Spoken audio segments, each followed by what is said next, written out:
And Ben Whittaker is with us now, so let's get into it with Ben. He's boxing for the first time as a pro fighter at the Bournemouth International Centre, just so long from where you are on the undercard of the Bilham Smith-Chamberlain fight. How you feeling, Ben?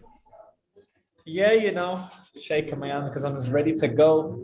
All the hard work's done. I'm just looking forward to putting a performance now. All the talking, all the waiting, it's all been done. But like I said, Saturday is the start of something special. Spencer, his opponent is Greg O'Neill. What can he expect from Greg?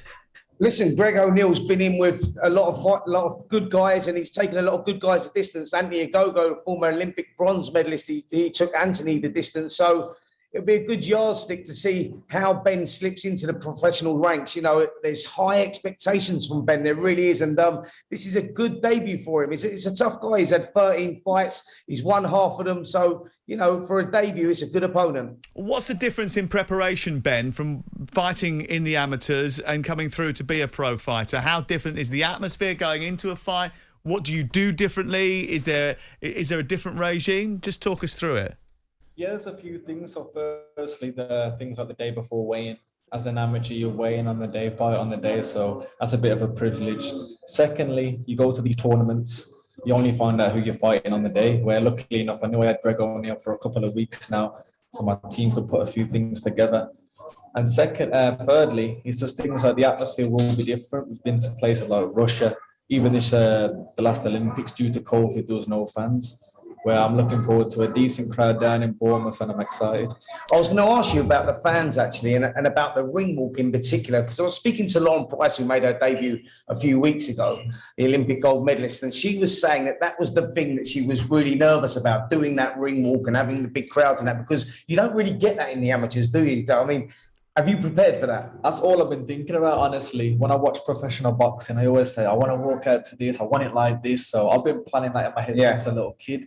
And I remember in the ABA finals, you could pick your own music. I picked a bit too much explicit music. Didn't let me pick my music. So now I've changed it up a little bit, and I'm looking forward. That's all I keep thinking about, to be fair. The fight second in my mind. Can you tell us what the ring walk is going to be? Can you tell us the music you've chosen this time? You know what? You have to go with the atmosphere. So Bournemouth, I'm going to keep it a bit classy for the people, but it's something nice. You'll like it. Okay, we're looking forward to it. You've got a veteran trainer in your corner as well, Sugar Hill Steward, who works with several other top fighters like the WBC heavyweight champion Tyson Fury. How important has he been to you? Oh, he's a great mentor. He's not only a coach, he's like a father figure, because at the moment, my dad, bless him, he still works 2 jobs, so he can't be there everywhere with me. But Sugar took me under my wing, and I feel like I'm maturing, not just as a boxer, as a person, I'm still Ben Whittaker. I still talk the rubbish I talk, but he's teaching me when to speak, when to say the right things, and just making me become more of a man. How did that relationship with Sugar Hill, how did that come about? Was he the one that you targeted? Was that the man that you originally wanted? And when he first trained you, was it instant? You knew he was the right man? Yeah, I was lucky enough. The Olympics opened up a door where a lot of coaches were there with open arms. So I went to a couple of people in America, couple of people in UK, and luckily enough, I'm still with my coach, Joe Clayton now, but I knew I just needed to bring a bit more experience to the table. I spoke to Sugar. Luckily enough, he watched me with Tyson Fury when I was an amateur, so he already liked me a little bit.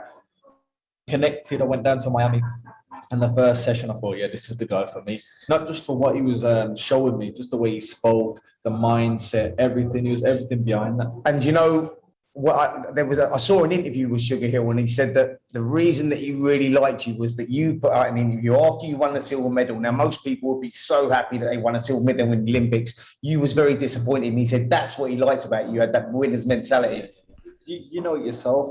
Boxers, we go in there to win, not to lose. So the little blip like that upset me. I was speaking from the heart. I don't like to lose, and it's the way I feel. And if that ever happened again, I'd probably do the same. I'm not going to lie. And it just showed the winner deep inside him. And he liked it because he's a winner, and it makes sense. And that British light heavyweight scene is pretty vibrant at the moment. Where do you see yourself in the future? Who do you think you're going to be fighting? Joshua Buatsi, Anthony Yard, Aziz, all potential future opponents for you? You gotta see yourself right at the top, but this game's not a sprint. It's like I call it a slow, steady jog. You gotta slip it right in the middle. It's all about time in this game. So whatever my team say, but me as a fighter, I'll fight anybody now. So What would your roadmap be over like the next 12 months, say? Because I saw you do another interview as well, and you said you'd like to be British champion after only 5 fights. Do you think that's realistic? That's the thing. Is it realistic? I don't know, because there's a lot of politics in this sport. Me as my mindset and me as my ability, I know that could happen, but can it happen? The belt holder might want to move on to bigger things. Me, I'm a bit of a risk so early on. But all I can do is just do what I'm doing. But my main thing for the first 12 months is activity. I think that's where I'll learn.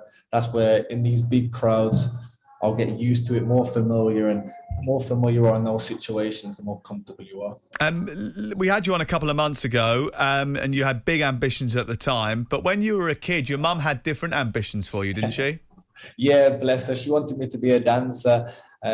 She used to take me to ballet. She used to take me ballroom dancing, all those type of things. But I've got twinkle toes, so it must have paid off. Yeah, listen, I've seen your style, and you are very elusive. People that haven't seen you, and they're going to witness it on Saturday night. But you're very elusive. You're very unpredictable. Training with Sugar Hill, Old Cronk Gym, and they're guys that like to come forward, and they're guys that like to have a fight. Has he adapted anything in your style? Has he added anything to it, or has he taken anything away? What I liked with Sugar is, like you said, he knew my positive style. He knew what's good about me, but he didn't want to take that away. All he did was just neaten me up. He said, keep your unexpected style, but then sometimes, all right, put it on him. Sit down on your shots and start hurting him. So that's what I want to show Saturday. It's still the same old Ben Whittaker, but with a bit of spice now. Nice. I like that same old Ben Whittaker, but with an extra bit of spice. Yeah, just a bit of paprika on top. Just tell me what you think about the main event this weekend as well. I mean, obviously we'll be speaking to both Billam Smith and Isaac Chamberlain in the next few minutes here on talkSPORT. How do you see that fight going? Because I know you're a keen watcher. Yeah, man, I'm very fond of both guys. Isaac's been training in Birmingham, so I've seen him a couple of times. Chris Billingham, I know him from the amateurs. Both lovely guys, but it's a tale of two types for me. You've got the boxer v puncher, and met the best man when I can't really pick a winner. How crucial do you think the home advantage is for a fight like this? Because it is really a 50-50, like you say. It's like the slick skills of Isaac Chamberlain, and Chris Billam Smith so persistent, and he just keeps coming. Do you think home advantage is going to play a big part in this? Yeah, it does, 100%.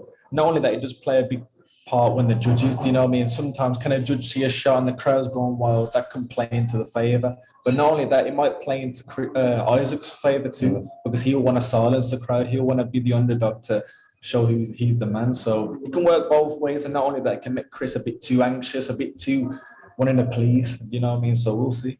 I did notice that Ben was pretty complimentary about Sugar Hill Steward, and was talking about how much work he's done with him over in Miami. I wonder if that's because he knows that Sugar Hill Steward is about to come on and talk about him in the next few minutes of the programme. Ben, thanks very much for joining us. We appreciate you coming on. Good luck at the weekend, pal, and we'll catch up with you soon. Yeah, man. Thanks for having me. I really appreciate it. I just want to shout out the Midlands real quick. This is not just me, it's for you guys as well.